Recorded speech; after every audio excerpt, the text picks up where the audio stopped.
சோழ நாட்டில் உறையூரை ஆட்சி செய்தார். அறம் தவறாத அரசன்.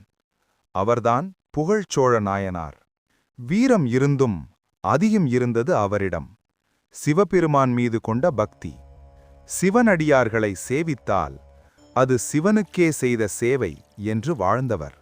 ஒரு நாள் ஒரு அரசன் கப்பம் கட்ட மறுத்தான். போர்க்குச் சென்ற படைகள் வெற்றி பெற்று திரும்பின. ஆனால் அதிர்ச்சிக்கு உள்ளாக்கும் வகையில் ஒரு வீரனின் தலை மன்னனின் கண்களில் பட்டது. அது சாதாரண தலை இல்லை, சடைமுடி கொண்ட சிவனடியாரின் தலை. அந்த நொடி மன்னனின் உள்ளம் உடைந்தது. என்னால் ஒரு சிவபக்தன் உயிரிழந்து விட்டாரே என்று அழுதார். அரசன் என்று பெருமை கொள்ளாமல் தான் செய்த தவறுக்காக தன்னை பாவி என்று தண்டித்தார்.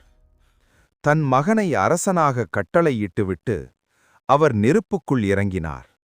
அது மரணமில்லை, மோட்சம். பக்தியின் உச்சம். அதுவே புகழ்ச்சோழ நாயனார்.